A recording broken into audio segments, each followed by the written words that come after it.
Chapter 13 श्लोक 20 से 23। प्रकृति और पुरुष।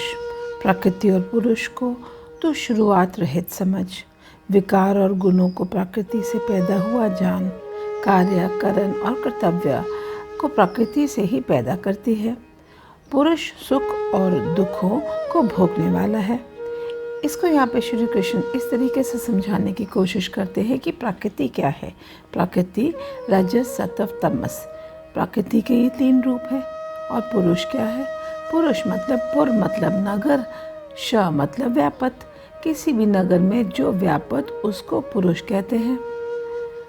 विकार और गुणों को प्रकृति से पैदा हुआ जान, कार्य, करण और कर्तव्य को प्रकृति से ही पैदा करती है।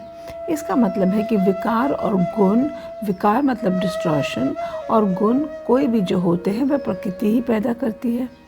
कार्य मतलब कोई भी कार्य शुरू होना है, उसको होने का कारण क्या है। और जो कर्तव्य है कि क्या किया जाना चाहिए या नहीं जाना चाहिए, ये प्रकृति पैदा करती है। और जो पुरुष होता है वह तो स्टेबल है, जो हमारे भीतर एक कांस्टेंट एलिमेंट है, वो इसकी अनुभूति कर रहा है कि जो हो रहा है वो ठीक हो रहा है या नहीं ठीक हो रहा है। प्रकृति में स्थित पुरुष और प्रकृति में पैदा हुए गुणों को भोगता है।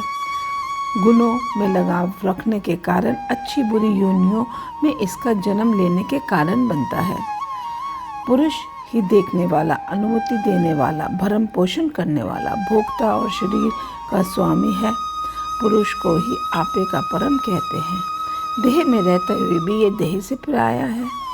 जो इस प्रकार से पुरुष और प्रकृति के गुण सहित पहचानता है वह सदैव वर्तमान में रहता है और फिर से जन्म नहीं लेता।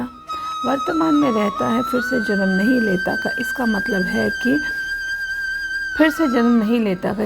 है कि उसको कोई भी काम का प्रयास बार बार नहीं करना पड़ता।